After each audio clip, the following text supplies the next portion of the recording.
Teachers TV have asked me to do a masterclass on the Dickens classic Great Expectations. The students are taken from 2 London schools and are from years 8 to 11.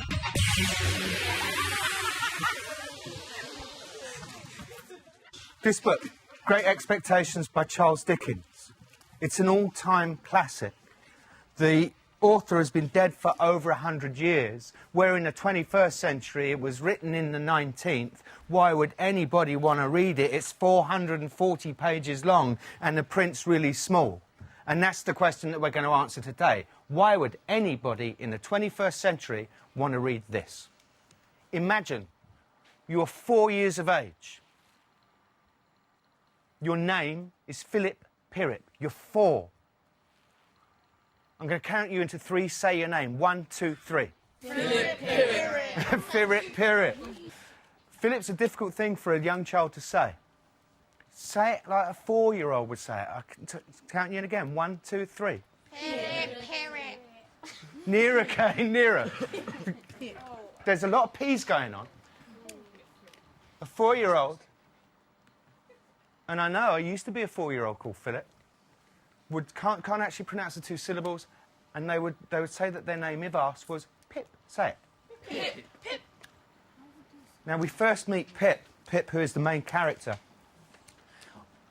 in a graveyard.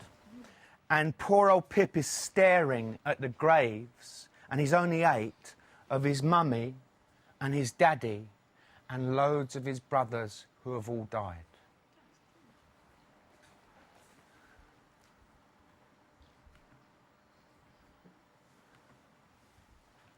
Pip lives with Mrs. Jo Gargery, who is his remaining sister, who he doesn't much like because Mrs. Jo Gargery has brought him up by hand.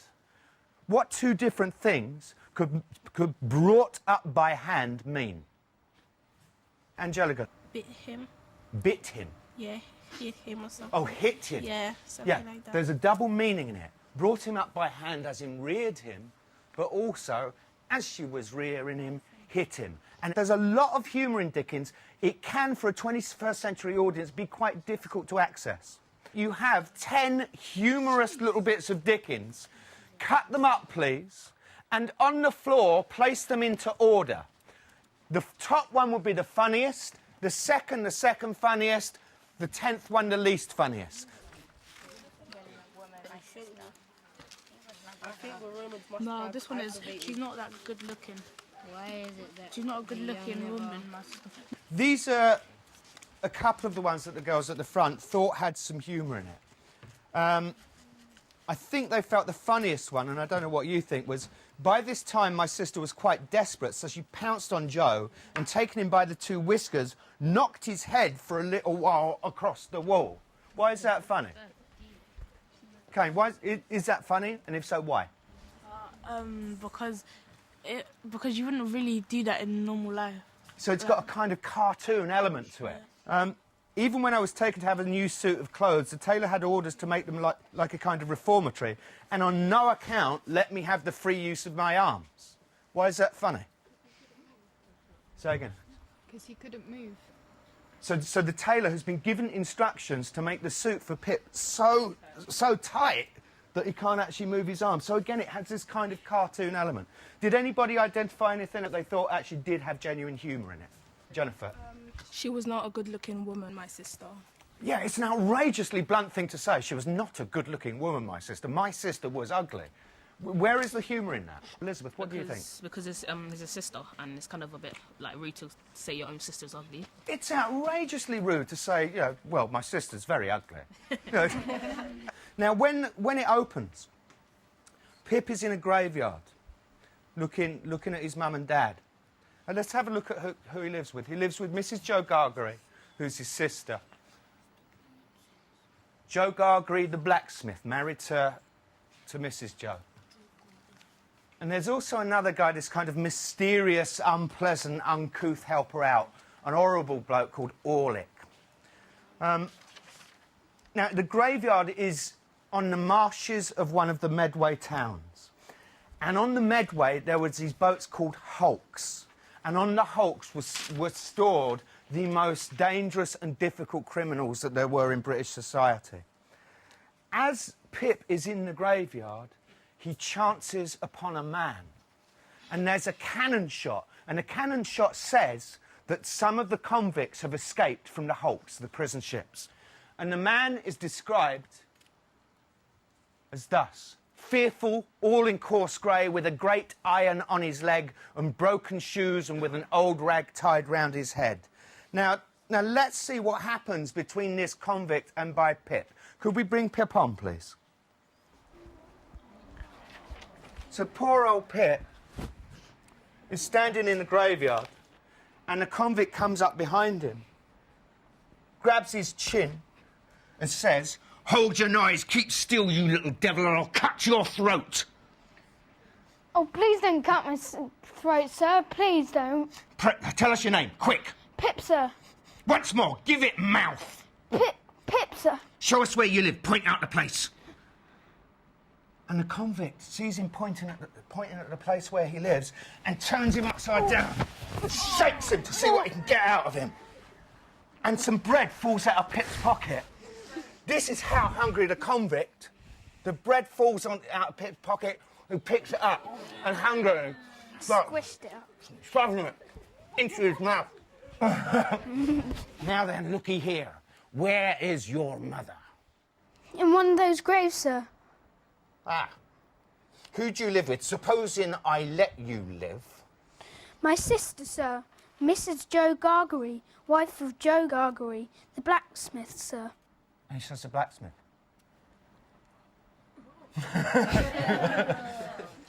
What's the convict got on his legs? Irons. What's he thinking when he hears blacksmith? Irons good. Yeah, you can get the irons off. And he turns Pip round and he pushes him down a bit. He says, "Now looky here. The question of whether you'll be allowed to live here or not, I haven't decided. You know what a file is? Yes, sir. And you know what whittles is? Yes, sir. Whittles is food and drink." He says, "Well, you go off and you get me some files and some whittles, or I will have your heart and your liver out." Yes, sir. Poor old Pip runs off home, absolutely, desperately frightened. Now, this convict makes reference to another convict that he's escaped with. And that convict, do we think he's a nice man? It doesn't appear to be. He's just told an 8-year-old child he's going to eat his heart and his liver. But he says that he's escaped with somebody else who has what he describes as a peculiar way of getting to a child's heart. And he describes himself as being an absolute angel compared to the other convict. Because he's absolutely petrified, he goes back home and he steals some stuff from his sister and he brings it back to the convict, and the convict greedily devours it. And this is crucial. The convict files off his irons, and he never, ever forgets what Pip did for him. So despite the fact the convict appears to be a horrible and vicious person, he's genuinely grateful that Pip got him food when he needed it. He got him wine when he needed it. Sometime later, Joe, the blacksmith, and Pip are out for a walk. And they see a load of soldiers. And the soldiers are rushing in one direction. They follow the soldiers to see what's happening. And they come across in a ditch the convict and the other convict fighting. There's loads of soldiers ready to arrest them. What is Pip scared of? Have a think. Jacob. Is he scared of the convict that he helped out telling the soldiers that he helped him? Absolutely spot on. As they're coming home from seeing the convict and the other convict arrested again, and eventually this is what happens to the two convicts, they get deported to Australia. They find that Mrs. Joe Gargery has been bashed over the head with a leg iron and had her skull caved in. Which of the characters we have come across do you think did that? Talk to each other. I think it's convict friend because He got jealous, because he got because the other guy got all the food and he got nothing. But I agree. I think it's the convict's friend. Elizabeth, you had an interesting idea. What was it? That I could have been her husband, Why? because to get back at him, get back at her for all the times that she's bullied him. Absolutely. So what do we know about Mrs. Joe Gargery? She wasn't a very good-looking woman. She used to beat... Her husband. She certainly used to beat young Pip, and she used to bash her husband's head off the wall. So it could well have been him. Guys, over here, Jacob, who did you think it was? I thought it was the convict's friend. Why the convict's friend, as the other convict, as opposed to the first one? Because the first convict was grateful to Pip, so I really doubt that he'll go and kill the person that's looking after him. Well done, yeah. He's the only person that has actually ever got him food, the person that supplied him with the stuff to get his leg irons off. Michael, what did you think? I thought it'd be the convict's friend because he could have got jealous and thought that the mother might have been providing the food. So he went looking for the kid and ran into the mum, and then the mum might have tried to react and got smashed her head. Right, so you're arguing that perhaps the other convict went to get the food, got interrupted, and in doing so used a leg iron to smash her in the head. Yeah. There's great answers, actually, from everybody. And in the end, she's just a dribbling mess. And they have to bring in a local girl called Biddy to look after her, because she can barely even speak. Though when she does speak, she asks to see one of the characters. She asks to see this character, Orlick. And we wonder why she keeps wanting to see Orlick. Word comes from a local dignitary that this dignitary wants to see Pip. And this is when we're first introduced to this person, who is one of the most famous characters in the history of world literature. And this is the first time where we meet one of the most famous characters in the history of literature. She's described as an immensely rich and grim lady who lived in a large and dismal house barricaded against robbers and who lived a life of seclusion. What do we know about her emotionally? Jacob? Something must have happened in her past to break her. Why? Because she's still in a wedding dress by the looks of it. Just from this, and who lived in a life of seclusion. What does that tell us about her emotionally? She shut herself from everyone else due to something that must have happened, I guess. So something severe has happened in this woman's past and she shut herself off. Someone hurts her, or maybe do something to her that she's like on her own. Someone's hurt her or has done something to her. She might be desperate. The first description of her is she was dressed in rich materials, satins and lace and silks, all of white. Her shoes were white, and she had a long white veil dependent from her hair, and she has bridal flowers in her hair. Can you come up with a story of what you think happened to this lady? Anton, do you have a theory as to what happened to this lady, Miss Havisham? Yeah, I think she was going to get married to someone that she had loved, and maybe he had just got married and then divorced her for her money because she was dressed really rich and stuff. So I think she shut herself off from everyone. And she can't let go. Fantastic answer. Jennifer and Mercy at the back. She was going to get married, and then her boyfriend ditched her at the altar, and so she has never really gotten over it. Did she get married? She was going to get married, but then her boyfriend ditched her at the altar. At the altar? Yeah. Did he turn up or not? No. Just didn't turn up. Elizabeth, what were you going to say at the front? That most probably she was waiting for her husband as she was getting married, and maybe she found out that something happened to him and he's died, and she's been upset since then. So. Why is she still in her wedding dress? Because she wants to remember the day that happened. Why does she want to remember it? It's a horrible day. Why does she want to remember it? Because she loved her boyfriend or something. She loved the man that she was going to get married. Yeah. Shakaya, do you have an idea? She could be mourning something, like her husband could have died or something. And we'll go to Anastasia. Maybe he thinks she's going to come back. Or maybe she... Maybe she thinks he's going to come back, yeah. The answer I liked is she's definitely in some state of mourning. I don't think the guy's ever going to come back, but certainly something has happened around the theme of a wedding, and it's broken her. Now, can we have Pip back on again, please? And here we have one of the strangest friendships in the whole of literature. This doesn't strike you, perhaps, as a friendship that might be going anywhere. But she invites Pip round to a massive old mansion to play, and he meets her. She's in an armchair with her elbow rested on the table and her head leaning on that hand.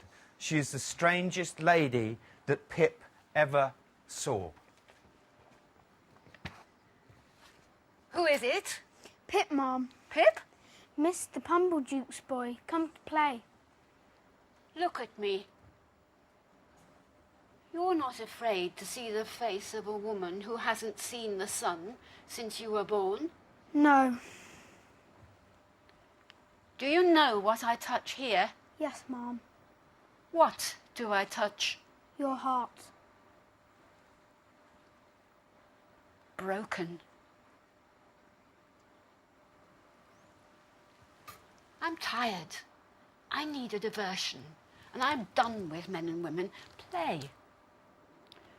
I used to have sick fancies, and I have a sick fancy that I would like to play.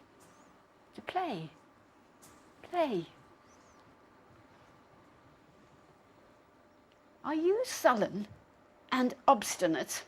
No, Mom. I'm very sorry for you. Let me freeze. It doesn't strike you, really, as a friendship that's going to go very far. Now, Pip is not the only young person that Miss Havisham has an interest in. Miss Havisham also has what's called a ward. Now, a ward is somebody that you kind of bring up as an adopted child. We don't know about this child's history. And the ward's name is Estella. And the things we know about Estella are threefold. Firstly, she is uncommonly beautiful. Secondly, Pip is absolutely captivated by her. And thirdly, she is very unpleasant to Pip. Let's bring her on, please, Estella.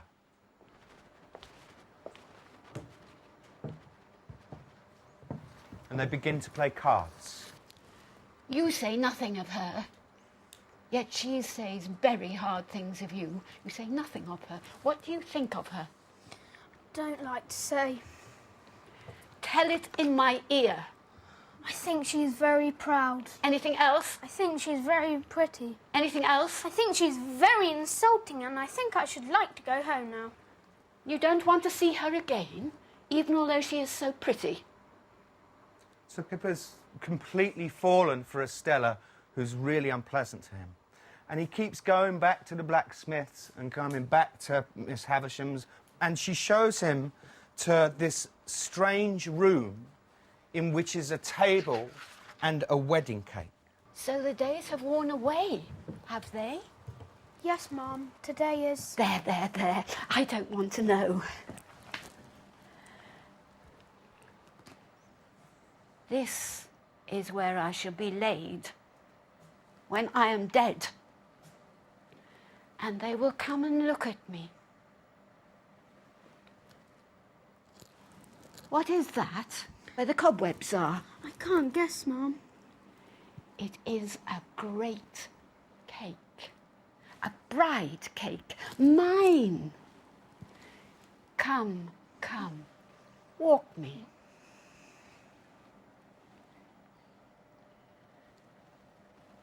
This is my birthday, Pip.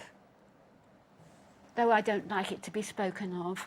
On this day, many years ago, before you were born, they brought this heap of stuff here. And it and I wore away together.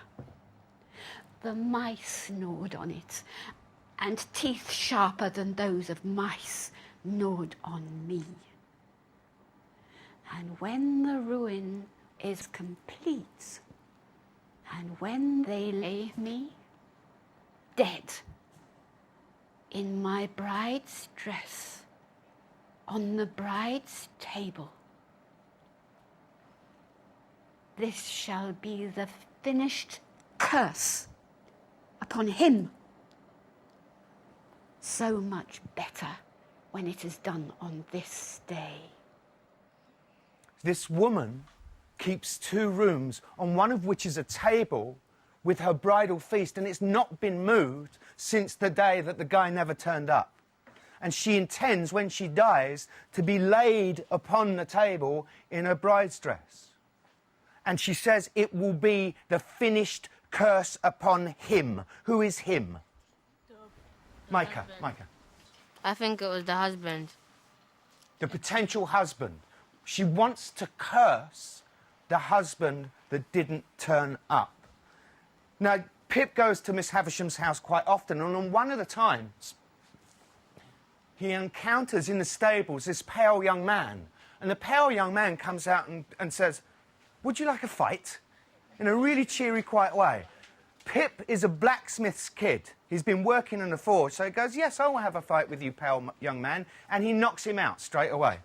The pale young man gets up, and he knocks him out again. The pale young man gets up again and goes, "I'm winning. I must be winning." And his eyes are out there, and he's drooling blood, and Pip knocks him out again. And he gets up again, and poor old Pip's feeling really guilty.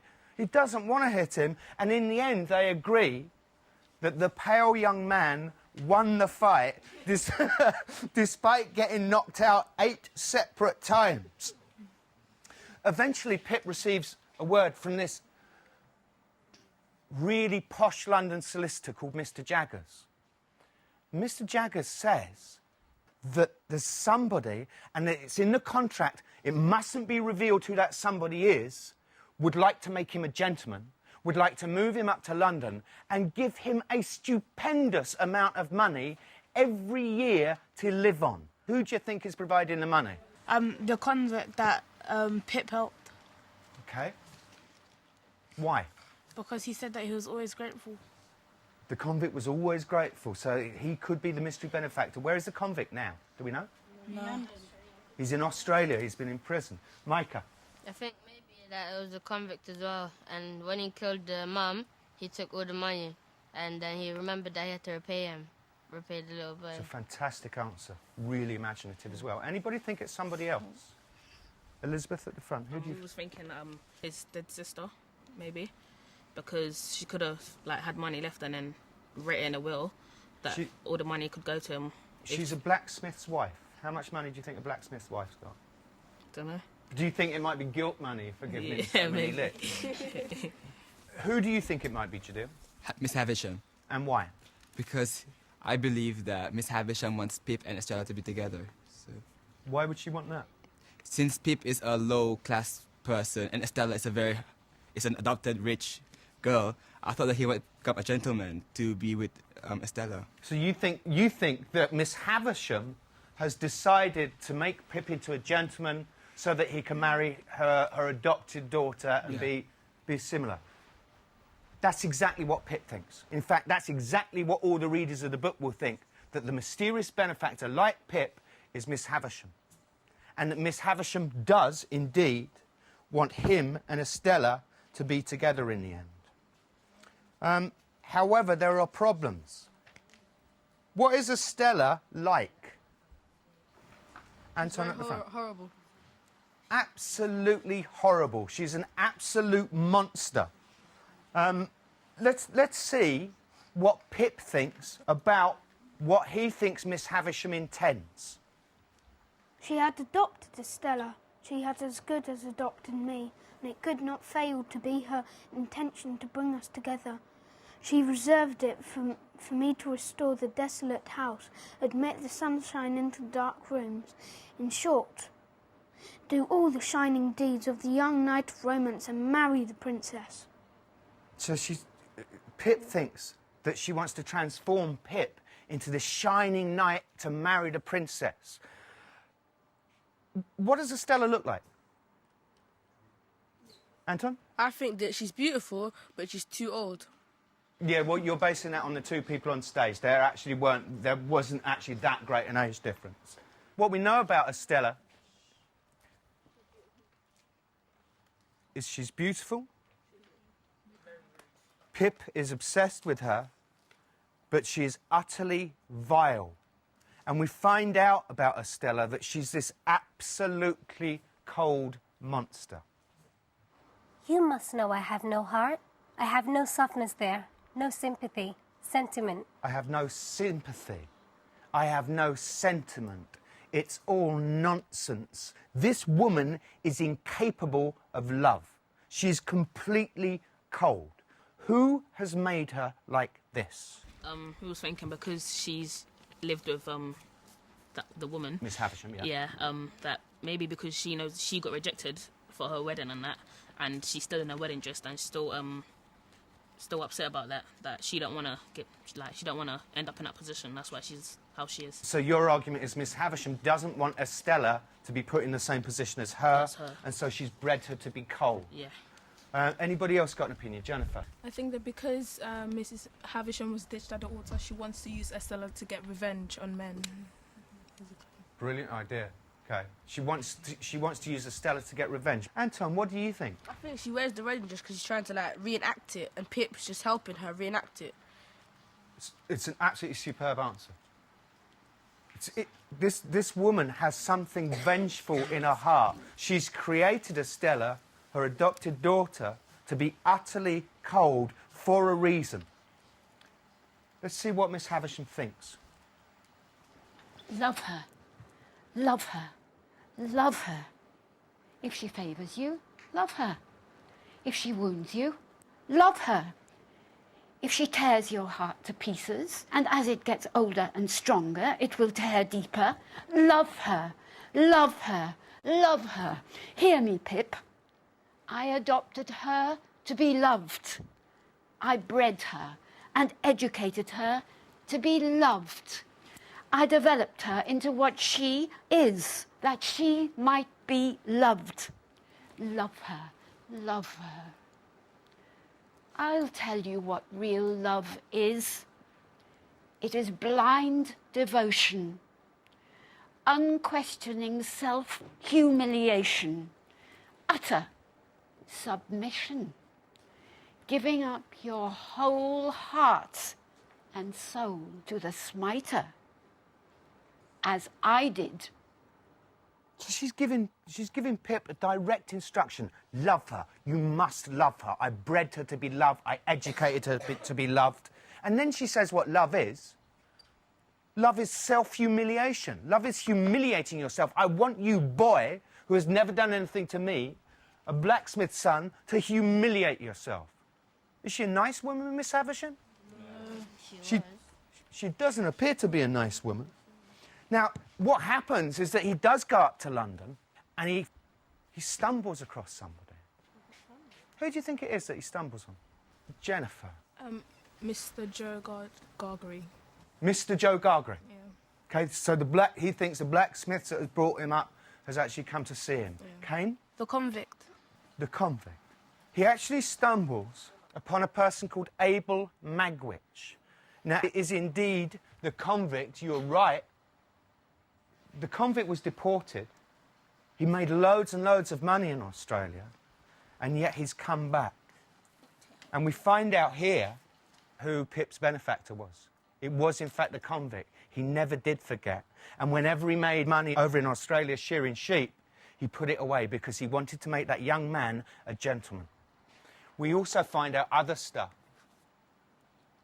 That the convict and the other convict had been in league for a long time, and the other convict was actually the convict's boss. The other convict only got, say, 7 years, and the convict got about 14. And we find out this thing that the other convict, who was a consummate con artist, was once in league with Miss Havisham's brother.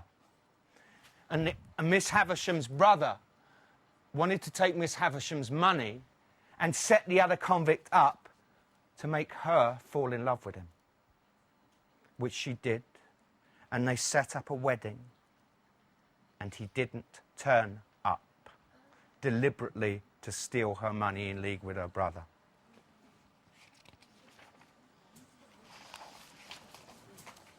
It turns out that Magwitch once had a relationship with the servant or the secretary of the hotshot lawyer, and it resulted in a child. And I'm coming to you, Anastasia. Who do you think that child was? Estella. Correct. Estella. there's a happy ending to this. What do you think the happy ending is? Right, Angelica, let's ask you. Estella and Pip gonna be together. Estella and Pip get together. Now, that's how it ends. That they meet again after many, many years. She's been married. She was in an abusive relationship. And they meet again at the end, and he says, we would never be parted. Why is that not a satisfactory conclusion? Why is that not really a very good happy ending? Is it because that's not what happens in reality and, like, not happy endings all the time? This book was unbelievably popular. It was the X factor of its day. Why would anybody want to read this in the 21st century? It plays like games with your head, in a way. Yes. It deliberately plays with games with the reader. Yeah. It tries to make you believe something is happening or somebody's responsible for something that they aren't. There's still people getting heartbroken, still children getting beaten up by their parents. So that's why I think it relates to children like us, because, again, it's very universal. Anybody else? Yes, Anton at the front. I think it was an all-time classic because it kind of like brings the reader into the story. It makes you think about your life, how maybe if you could go out with people that are maybe richer than you, and you're not just poor, really rich. People could still be like the same, no matter rich or poor. That's an absolutely superb answer. And it's also it's a tale of a boy who went from being poor to being rich. And you know, we've all of us have got that dream. We've all got expectations. And so we go back to the very beginning. Why would anybody ever want to read this book? They'd read it because it has some of the greatest characters in the history of literature. They'd read it because the emotions of a broken heart are the same. And they'd read it because all of us have got dreams, and this is a story about one poor guy's dreams. I'll tell you what, you were absolutely brilliant. Thank you for that. You were superb, guys. Yeah, give yourselves a clap.